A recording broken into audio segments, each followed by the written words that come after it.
Nous sommes alors au début des années 1360.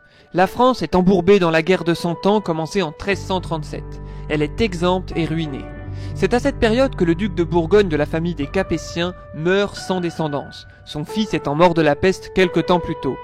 Et selon le contrat passé avec la France, s'il n'y a plus d'héritier, le duché de Bourgogne revient à la couronne de France. C'est là que le roi de France, Jean II le Bon, décide en 1364 de faire renoncer à son quatrième fils sa prétention à la couronne de France. « Oh, le pauvre petit, me direz-vous » Eh ben justement, histoire que celui-ci ne se sente pas trop lésé non plus, il lui file ni plus ni moins que le duché de Bourgogne. Cette technique de renoncement à la couronne contre un beau lopin de terre s'appelle l'apanage, d'où l'expression « c'est pas l'apanage de quelqu'un ». Ainsi donc le premier duc valois de Bourgogne acquiert le pouvoir, faisant du même coup évoluer le blason de la Bourgogne.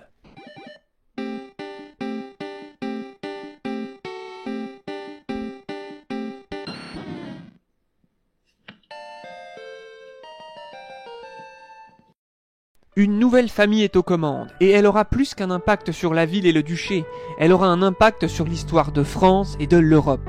Ce premier duc valois s'appelait donc Philippe le Hardi. Hardi voulant dire audacieux, aventureux, intrépide. Un surnom gagné lors d'une bataille face aux Anglais, où à 14 ans, il s'est retrouvé encerclé par ceux-ci aux côtés de son père le roi de France. Ils étaient tous les deux littéralement seuls contre tous. Leur combat fut désespéré, et c'est là que Philippe gagna son surnom, ce qui ne l'empêcha pas de se faire capturer et envoyer avec papa en tôle. Les rosebifs leur feront passer des années en captivité en Angleterre, et ce fut le plus dur revers pour la France durant la guerre de 100 ans. Philippe, devenu le Hardi, finit après des années de captivité par être libéré et rentra en France, mais pas son père, le roi. Du coup, quand son père finit par mourir en captivité à Londres, c'est donc le frère de Philippe qui devint le roi de France. Quand tu te mouches, t'as pas l'impression de serrer la main à un pote ? Philippe s'emploie donc à gérer son nouveau duché.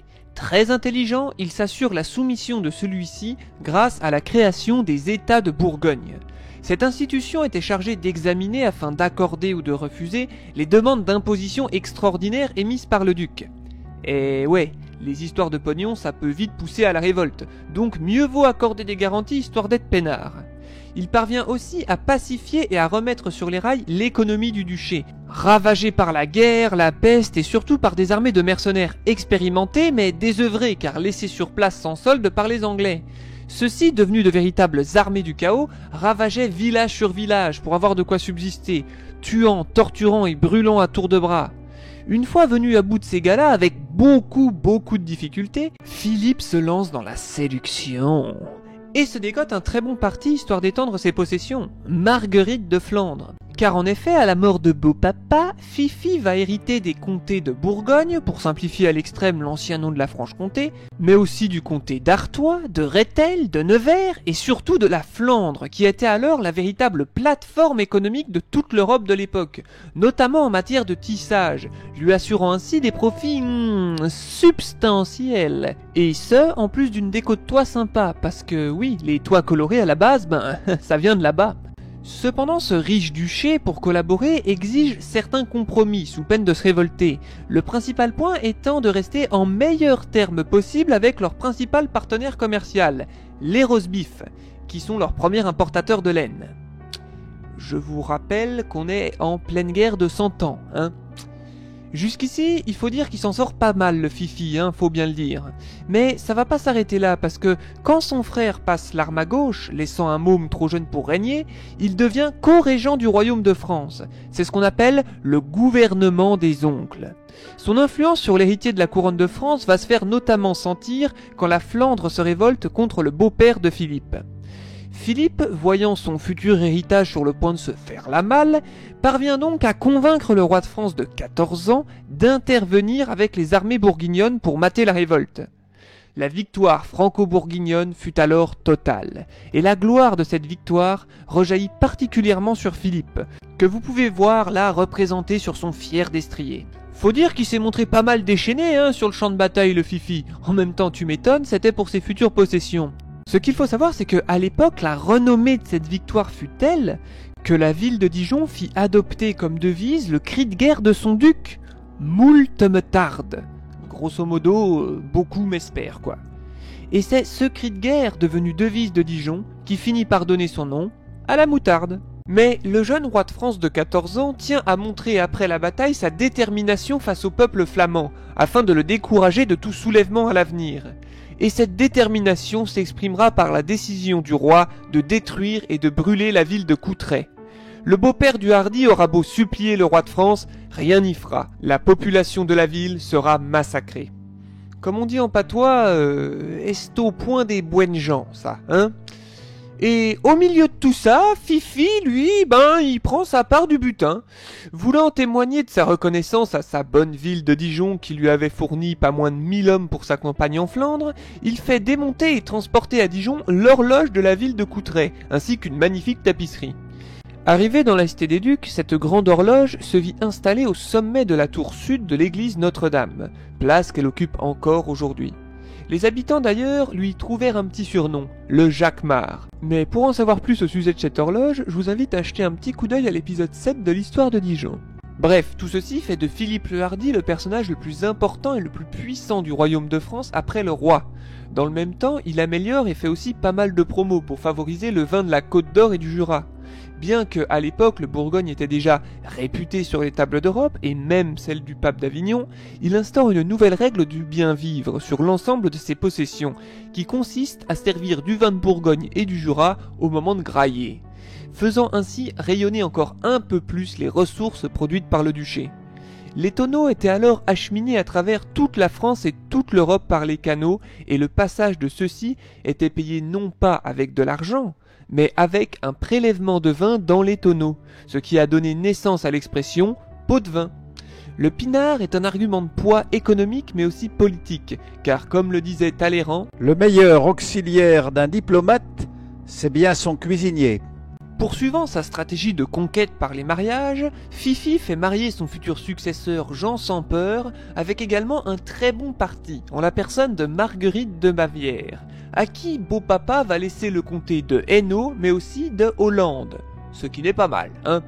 Le duché de Bourgogne devient alors un véritable État dans l'État. Mais que va-t-il se passer quand le roi de France aura atteint sa majorité et n'aura donc plus besoin de son cher oncle? Eh ben là, une fois de plus, coup de bol! Le roi de France devenu majeur devient complètement maboule, à tel point que c'est le nom qu'on lui a donné dans l'histoire, Charles le Fol. Bon, ça n'empêche pas de pondre des mômes avec sa femme, mais il faudra attendre quand même un bon bout de temps avant que la marmaille puisse régner. Du coup, la reine de France de cette époque doit alors redésigner à nouveau un régent. Là, elle a le choix entre Tonton le Hardi et son beauf Louis d'Orléans. Le type avec le chapeau rouge chelou là. Et contre toute attente, elle choisit son beauf, ce qui fera naître la rumeur selon laquelle elle aurait tendance à fricoter, on va dire, avec lui, voire carrément que l'héritier de la couronne de France serait illégitime. Bref, ainsi naquit une grande rivalité entre les ducs de Bourgogne d'un côté et la famille royale de l'autre. Chose qui atteindra son paroxysme avec le successeur de Philippe le Hardi, car celui-ci meurt en 1404 à 62 balais tout de même. Il laisse donc sa place à son fils Jean sans peur, et avec lui, ça va se mettre à barder, mais quelque chose de violent. Nous voici propulsés au cœur d'une lutte de pouvoir. De chaque côté du trône de France, un parti tente de s'accaparer celui-ci. D'un côté, le frère du roi de France, du nom de Louis d'Orléans, chef du parti des Armagnacs. De l'autre se trouve le nouveau duc de Bourgogne, le fils de Philippe de Hardi, Jean sans peur. Et au centre, sur le trône, un roi fou incapable de gouverner. Bref, une bonne situation de merde pour le royaume de France. C'est donc dans ce joyeux contexte qu'évolue Jean sans peur. D'ailleurs, pourquoi sans peur? Eh ben ça vient de sa jeunesse. Du temps de son père, il y a eu le roi de Hongrie qui avait appelé à la croisade, car son royaume était menacé par la progression des Ottomans. Les princes d'Occident se réunirent donc en une armée. Jean y remplaça son père qui était plutôt bien occupé, comme vous avez pu le voir dans les épisodes précédents. Jean donc commanda le contingent français, dont il ne parvient hélas pas à modérer l'impétuosité. Résultat, la campagne se termina par une bataille désastreuse où les croisés furent vaincus par le sultan. Ce fut lors de cette défaite que Jean, lors de son combat désespéré, gagna son surnom de Sans peur. Ce qui ne l'empêcha pas malgré tout de se faire capturer et foutre en tôle. Papa Fifi devant payer la rançon s'élevant à plus de 100 000 florins. Mais bon, ça empêcha pas Jean-Jean d'être reçu et acclamé une fois rentré à la maison comme s'il avait vaincu les Ottomans. Bref, revenons au conflit entre Armagnac et Bourguignon. Au départ, le conflit entre le frère du roi et Jean-Jean prend la forme de querelles de cour d'école. Louis d'Orléans change son blason en y ajoutant un gourdin pour frapper les Bourguignons sur la tête. En réponse, Jean sans peur adopte sur son blason un rabot pour raboter le gourdin. Il ira même jusqu'à distribuer des copeaux d'argent, dits rabetures, un peu partout dans Paris, histoire de bien faire passer le message. Mais Louis d'Orléans va passer à la vitesse supérieure, en faisant exclure Jean sans peur du conseil de régence. Ce fameux conseil qui devait administrer le royaume en lieu et place du roi, étant donné qu'il était complètement maboule. Mais Louis va plus loin, il achète le Luxembourg, avec l'argent du royaume, mais ça c'est un détail, avec pour seul et unique but d'empêcher Jean sans peur de pouvoir réunir les Flandres directement au duché de Bourgogne, permettant ainsi à Jean-Jean d'avoir un duché d'un seul tenant. Alors là, pour le coup, il voit rouge le Jeannot, et il décide d'organiser l'assassinat de Louis d'Orléans, le frère du roi. Ce serait dommage qu'il arrive, disons, un accident, comme glisser sur un couteau qui atterrirait dans sa nuque. Et c'est exactement ce qu'il fait le mec. Il le fait suivre, il organise un traquenard quand il sort de chez sa maîtresse, et là, il lui débaroule la 15 sur le dos et le transperce façon poinçonneur des lilas. Alors là, Jean-Jean, il aurait pu mettre ça sur la faute des rues de Paris, qui étaient pas très sûres, etc. Et l'autopsie que j'ai menée a conclu à une attaque de loup. Ouais, des loups avec des épées, ouais, c'est super dangereux les bois en ce moment, n'y allez pas. Mais le mec, il va s'en vanter ouvertement. C'est ainsi que débute en France une guerre civile extrêmement grave entre le parti du frère du roi qui a été assassiné, appelé le parti des Armagnacs.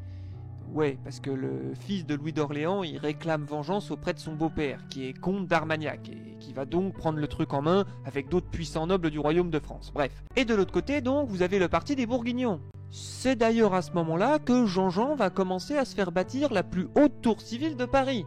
Il faut dire que dans une ville faite de maisons de bois culminant à environ 10 mètres, sa tour de pierre atteint plus de 20 mètres, ce qui fait que depuis son bureau, il pouvait voir le tout Paris. De par la construction de cette tour fortifiée, il affirme son pouvoir, car c'est lui qui a la plus grande, car c'est lui qui a la plus grosse. C'est là qu'on voit que la nature humaine ne changera jamais. Bien entendu, inutile de vous rappeler une fois de plus qu'on est en pleine guerre de 100 ans face à ces messieurs les Anglois qui vont en profiter grandement. Surtout que Jean sans peur ne peut pas se fâcher avec les Anglais, car s'ils stoppent leurs importations de laine en Flandre, c'est toute la Flandre qui va se lever contre le duc de Bourgogne. Impératif économique oblige. C'est ainsi que lors de la bataille d'Azincourt, le duc de Bourgogne n'intervient pas pour aider l'armée française à repousser l'envahisseur anglois. Autant vous dire qu'à cette époque, les Bourguignons sont vraiment considérés comme des... non. Enfin, oui, mais à l'époque, on disait plutôt félons. Résultat des courses, les Anglais finissent par entrer dans Paris et Jean sans peur devient le maître de la ville depuis sa tour. C'est là que le fils du roi de France fou, le futur Charles VII, se met à grave flipper sa race, comme on disait en ancien François. Parce qu'il a parfaitement pigé que si les Bourguignons sortent de leur neutralité et font officiellement alliance avec l'Angleterre, la guerre de 100 ans sera perdue pour la France. En conséquence de quoi, il change de stratégie, le petit Charlie. Il finit par mener des tractations avec les Bourguignons pour proposer une paix avantageuse, et finit par organiser une rencontre avec Jean sans peur. La rencontre finit alors par se faire sur un pont. Les deux parties s'avancent, Jean sans peur met un genou à terre en signe de respect face au jeune dauphin, héritier du royaume de France. À ce moment-là, l'un des gardes du roi de France saisit alors sa hache et... il se met frénétiquement à défoncer le crâne de Jean-Jean. Non mais sérieux, c'est très inconvenant les coups de hache en pleine mouille, surtout en pleine négociation de paix. Ainsi mourut donc Jean sans peur, à la suite d'un joli petit traquenard organisé par un gamin d'à peine 16 ans. Pour le coup, il aurait dû avoir peur, Jean sans peur. C'est donc dans le contexte bien sympathique de l'assassinat de son père au crâne défoncé à coups de hache suite à un traquenard organisé par le fils du roi de France que Philippe le Bon devient duc de Bourgogne. Se vêtant dès lors de noir en signe de deuil, mais pas seulement. Le noir c'est digne, le noir c'est sombre, le noir ça fait peur. Philippe donc n'a plus qu'une idée en tête, venger la mort de son père Jean sans peur. Et même s'il peut pas dégommer le fils du roi de France à l'arbalète, il trouve malgré tout un autre moyen de se venger, et ce tout en servant les intérêts de la Bourgogne. En effet, Fifi va alors passer directement par le roi de France, Charles le Fol, qui, comme son nom l'indique, était complètement maboule. Fifi, très doué, parvient donc à faire signer au roi de France un traité dans lequel il déshérite totalement son propre fils, l'héritier de la couronne de France. Philippe tient alors sa parfaite vengeance, mais ce n'est pas tout, car le roi de France par ce traité donne aussi à sa mort la couronne de France au roi d'Angleterre. Par cette habile manigance, Philippe fait de la Bourgogne non plus un état vassal du royaume de France, mais un pays autonome. Ah non mais c'est un bon le mec, tellement bon que c'est justement le surnom qu'on lui a donné, Philippe le Bon, parce qu'il était super doué. Bon, après le seul pépin c'est que le roi d'Angleterre il va crever 2 mois avant le roi de France. Oh c'est ballot, hein, c'est ballot. Ce qui fait que quand 2 mois plus tard Charles le Fol y passe, eh ben c'est un bébé qui se retrouve héritier de la couronne de France et de la couronne d'Angleterre. Bref, une lourde responsabilité pour le régent anglais qui va devoir s'occuper de tout ça.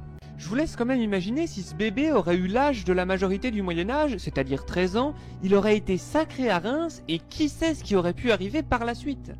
Et c'est là que paf, retournement de situation ultime, coup de théâtre de malade, le roi de France déshérité réapparaît. Le type avait tout perdu, il ressort de nulle part, se fait non seulement légitimer, mais parvient même à se faire sacrer roi de France à Reims.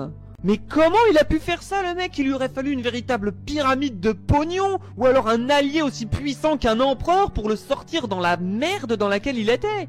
Eh ben truc de dingue, il a fait sans pognon et sans empereur.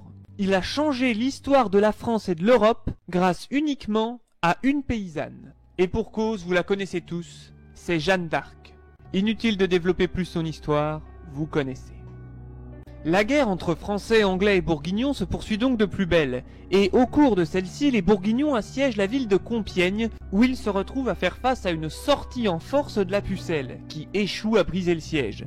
Celle-ci se retrouve capturée. Jeanne d'Arc se retrouve alors prisonnière de Philippe le Bon, qui ne tarde pas à la livrer aux régents de France et d'Angleterre pour la rondelette somme de 10 000 livres.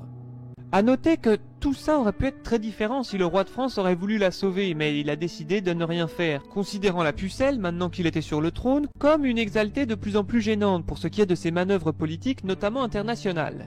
Il décida donc de laisser Philippe le Bon la vendre aux Anglais, puis les Anglais l'affiler à un de leurs collabos, Pierre Cochon, qui inculpe Jeanne d'Arc pour hérésie chrétienne. Vous connaissez la suite. Hérétique! Au bûcher! C'est le bûcher! Au bûcher! Au bûcher! Nous voici maintenant en 1435, et l'heure est désormais au pourparlers pour mettre fin à la guerre de 100 ans. Les grandes puissances de l'époque se réunissent alors. Là, le roi de France, Charles VII, accorde officiellement l'indépendance à la Bourgogne et promet de ne s'attaquer à aucune nouvelle possession faite par la Bourgogne durant la guerre. En échange, tout ce qu'il demande est la reconnaissance de son titre de roi de France. Après avoir mûrement pesé le pour et le contre, Philippe le Bon décide d'accepter, mettant fin à une guerre civile ayant duré 30 ans en France entre Armagnac et Bourguignons. Une bonne nouvelle! À ceci près que l'Angleterre refuse absolument de lâcher la couronne de France.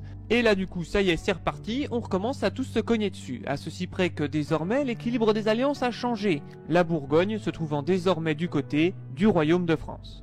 Les Anglais mettent alors leurs menaces et exécutions qui pesaient depuis toujours sur le duché de Bourgogne. Ils stoppent le commerce crucial de laine de mouton avec la Flandre bourguignonne, provoquant une grave crise économique dans cette zone stratégique pour l'économie du duché de Bourgogne. Mais bon, en final, en échange d'une partie de la Normandie, l'Angleterre finit par accepter de lâcher la couronne de France. Allez hop, on retire les fleurs de lys. Voilà. Et là, c'est officiellement la fin de la guerre de 100 ans, qui aura duré au total 116 ans. Dans le même temps, la Bourgogne annexe le Luxembourg, suite au décès de la tante de Philippe le Bon. Qu'est-ce qu'on dit? Merci tata! Ce qui fait que le duché est le plus grand et le plus puissant de toute l'Europe. Le grand-duché de Bourgogne est alors au sommet de sa puissance. Je crois qu'on peut dire que Philippe le Bon a réussi. Seul un lointain nuage semble pointer le bout de son nez à l'horizon. En 1456, le fils du roi de France, futur héritier de la couronne, décide de faire une fugue. En effet, il a légèrement indisposé son petit papounet depuis qu'il a collé une tarte à l'une de ses maîtresses favorites. Ça s'est à peu près passé comme ça. Silence maintenant, ou tu vas prendre une claquade.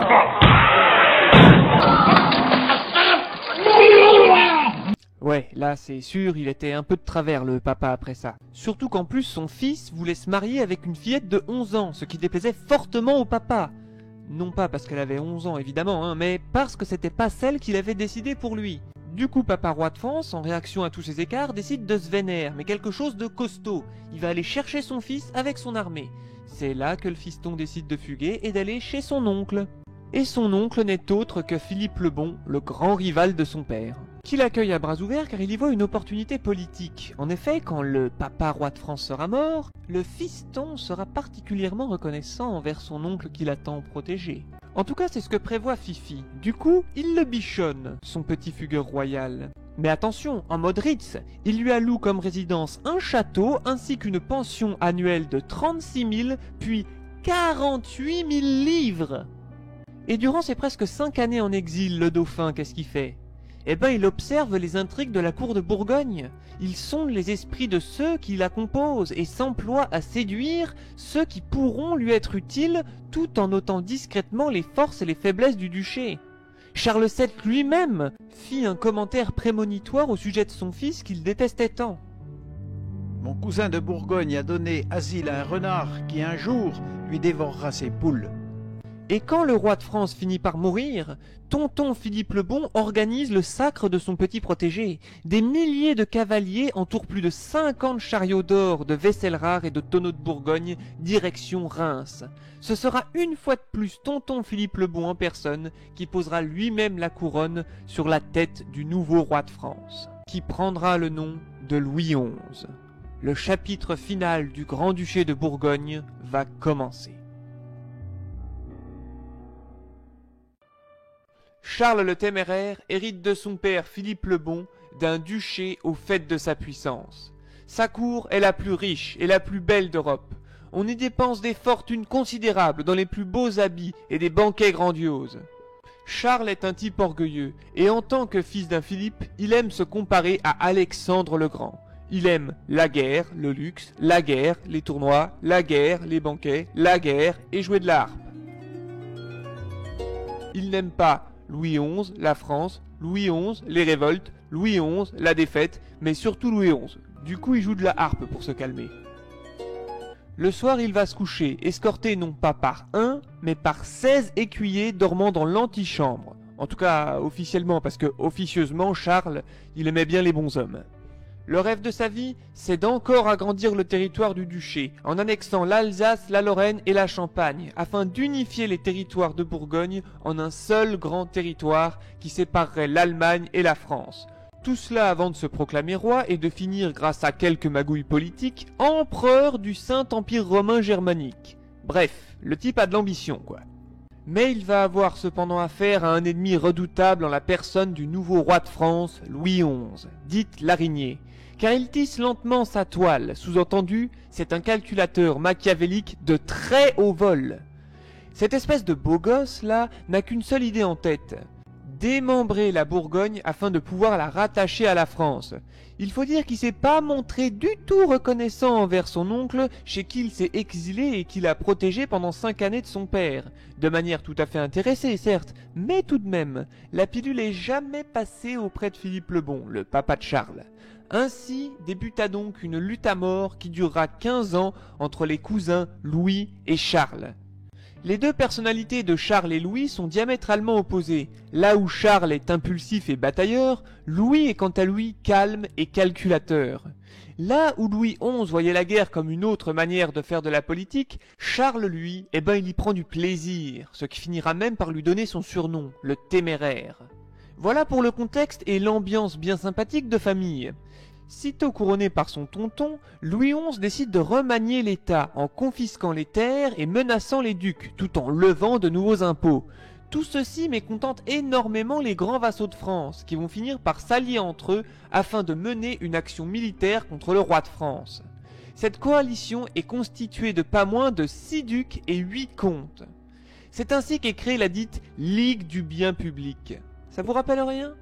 Pourtant, cette ligue porte bien mal son nom, car ce ne sont pas des biens publics, mais des biens particuliers que cette ligue sert avant tout et pour tout. Grâce à ces rentrées d'argent substantielles, Charles se constitue une grande armée de mercenaires. Ce qui fait que cette nouvelle guerre civile marche très bien pour les Bourguignons, qui finissent même par assiéger Paris avec les Bretons. Au final, ils parviennent à faire signer un traité à Louis XI qui est tout bénef pour la Bourgogne, agrandissant les possessions de Charles avec la Picardie et le comté de Boulogne. Après ça, Charles est persuadé que sa victoire est uniquement due à son intelligence tactique, ce qui en résultera qu'il refusera par la suite tout conseil. Et ça lui réussit. Il ne cesse de guerroyer et agrandit encore les possessions du duché. Dinan, Liège, l'Alsace, la Champagne, la région de Grisgau deviennent bourguignonnes. Mais Louis XI n'a pas dit son dernier mot. Au fil du temps, il finance des révoltes dans le duché de Bourgogne, que Charles réprime alors dans la plus grande cruauté, brûlant, rasant, pillant les villes soulevées, en incitant ses troupes à la torture et à la mutilation.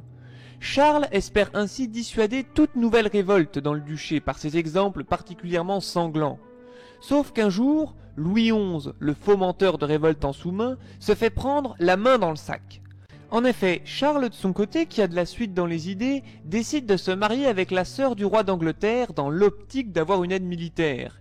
Et là, Louis XI décide de rencontrer son cousin pour parler de traité de paix afin d'éviter une nouvelle guerre, voyant bien qu'il serait à son désavantage.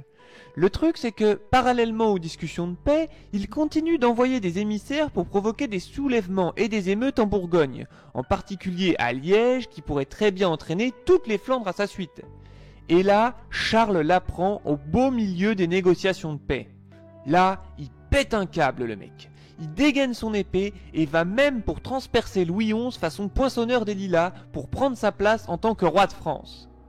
Finalement, il se calme et fait foutre au cachot Louis XI. Une fois qu'il l'a bien mis à la diète, il le force à céder sur plusieurs points, notamment pour ce qui est de céder des territoires. Et c'est ainsi que quelque temps plus tard, Charles emmène de force le roi de France à Liège. Là, les révoltés regardent méduser Louis XI sur une mule, poussé par le duc de Bourgogne, qui le force à hurler à plein poumon « Vive la Bourgogne! Vive la Bourgogne !» Tout ça avant de livrer Liège au pillage, au feu et de la faire raser. On change pas les bonnes habitudes. Charles, après s'être bien fendu la poire, décide de libérer Louis.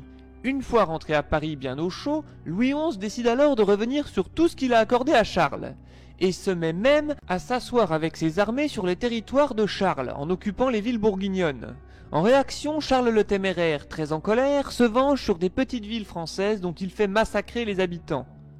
Des gens qui n'ont quand même rien demandé. Le truc, c'est que l'obsession de Charles pour agrandir son territoire se fait aussi aux dépens de ses propres alliés, et entraîne leurs inimitiés. De plus, ces techniques ultra-violentes consistant à piller les villes, torturer les habitants et de finir joyeusement en foutant le feu avant de tout raser n'ont pas les résultats escomptés, car plutôt que de faire tenir tout le monde à carreau par la terreur, ça pousse de plus en plus de monde à se rebeller. Qu'ils me haïssent pourvu qu'ils me craignent, comme disait Caligula.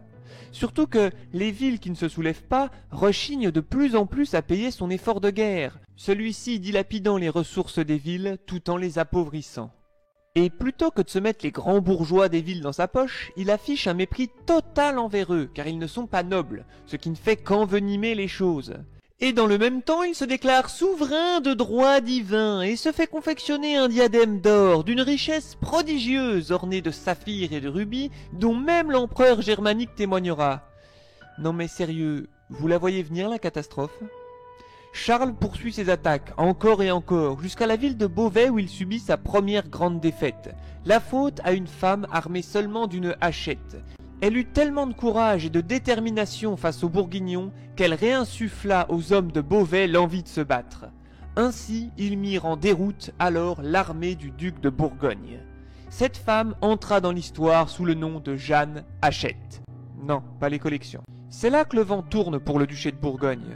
Charles commence alors à subir ses premières défaites sur le champ de bataille. Il refuse même son soutien militaire à des alliés qui lui avaient cédé des terres. L'Alsace et la Suisse se mettent à se rebeller car les Bourguignons y sont mal vus, en plus de mal gérer leur territoire. Les provinces du duché se soulèvent de plus en plus contre Charles et bien entendu ces troubles sont soutenus, encouragés et financés en sous-main par Louis XI.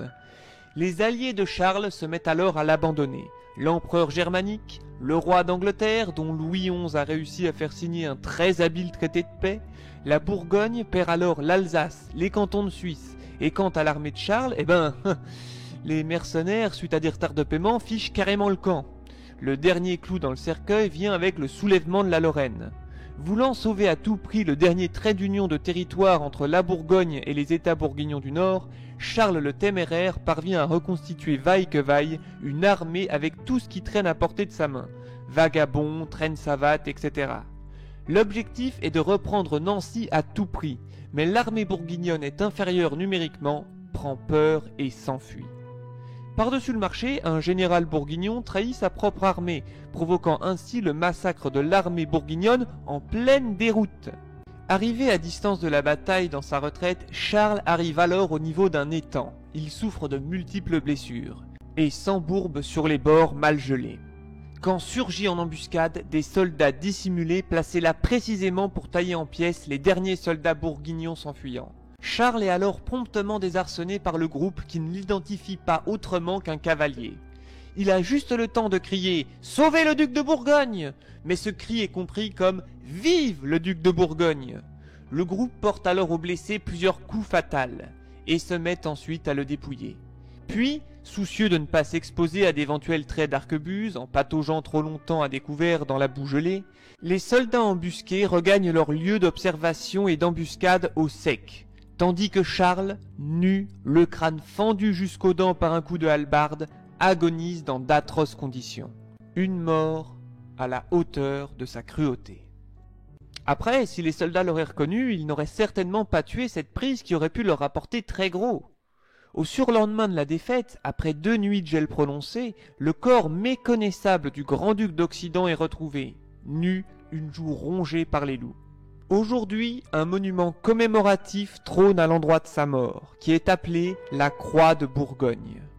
Ainsi finit le grand rêve de Charles le Téméraire. À trop en vouloir, il a tout perdu. Quant à Louis XI, au moment où il apprit la nouvelle, ses proches racontent un long arrêt d'expression du souverain français. Une pensée grave, silencieuse, insaisissable, laisse alors sa place à une immense joie incrédule, puis à un empressement soudain d'aller accomplir ses grâces. Enterré aujourd'hui à Bruges, la mort de Charles le Téméraire marque normalement la fin du puissant duché de Bourgogne, car Charles n'avait aucune descendance mâle. En tout cas, c'est précisément la stratégie que va adopter Louis XI. À peine remis de ses émotions, il clame la loi salique, empêchant une femme de régner. Mais ça va pas se passer aussi simplement pour Loulou, car le gendre du défunt Téméraire compte bien protéger l'héritage de sa femme. Il en a les moyens, c'est le futur empereur des Germains, Maximilien de Habsbourg. C'est pas encore foutu! C'est pas encore foutu, hein! Et c'est là qu'arrive l'accident. Alors qu'elle faisait une chasse aux faucons avec son époux, Marie de Bourgogne fait une chute de cheval et meurt à l'âge de 25 ans.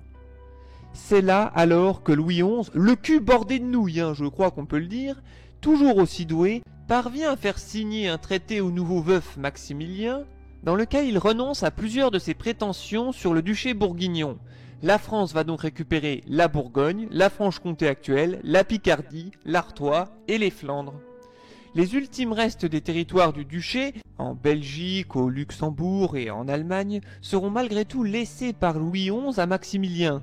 Parce qu'il faut pas déconner quand même. Le type veut bien faire une croix sur une partie de la dot de sa femme, mais faut pas aller trop loin non plus. Ainsi prend fin la dynastie et l'histoire du duché de Bourgogne, apparu en 880 et condamné avec la mort du Téméraire le 5 janvier 1477, après 597 ans d'existence, dont 113 sous les ducs valois que je vous ai comptés dans cette série. Arrivé au terme de Game of Duke, après vous avoir parlé de ces 4 loustiques-là, Je peux pas m'empêcher d'avoir une pensée pour les souffrances des populations qui ont été sous leur joug, accablées d'impôts, massacrées aussi à l'image de la population de Coutray sous les yeux de Philippe le Hardi, ou aux innombrables victimes de la guerre civile entre Armagnac et Bourguignon déclenchée par Jean sans peur, et enfin tous ces pauvres gens qui n'avaient rien demandé, torturés sous l'incitation de Charles le Téméraire pour asseoir son ambition. Est-ce au point des bonnes gens, ça, comme on dit en patois? Mais après oui, ça fait des beaux monuments, qui font venir des touristes, tout ça. Le truc c'est qu'il faut pas oublier le sang qui a été versé par les populations pour en arriver là. Et comme le disait Walter Benjamin, c'est bien plus difficile d'honorer la mémoire des anonymes que celle des personnes célèbres. La construction historique est consacrée à la mémoire de ceux qui n'ont pas de nom. Et c'est pourquoi cette série leur est dédiée.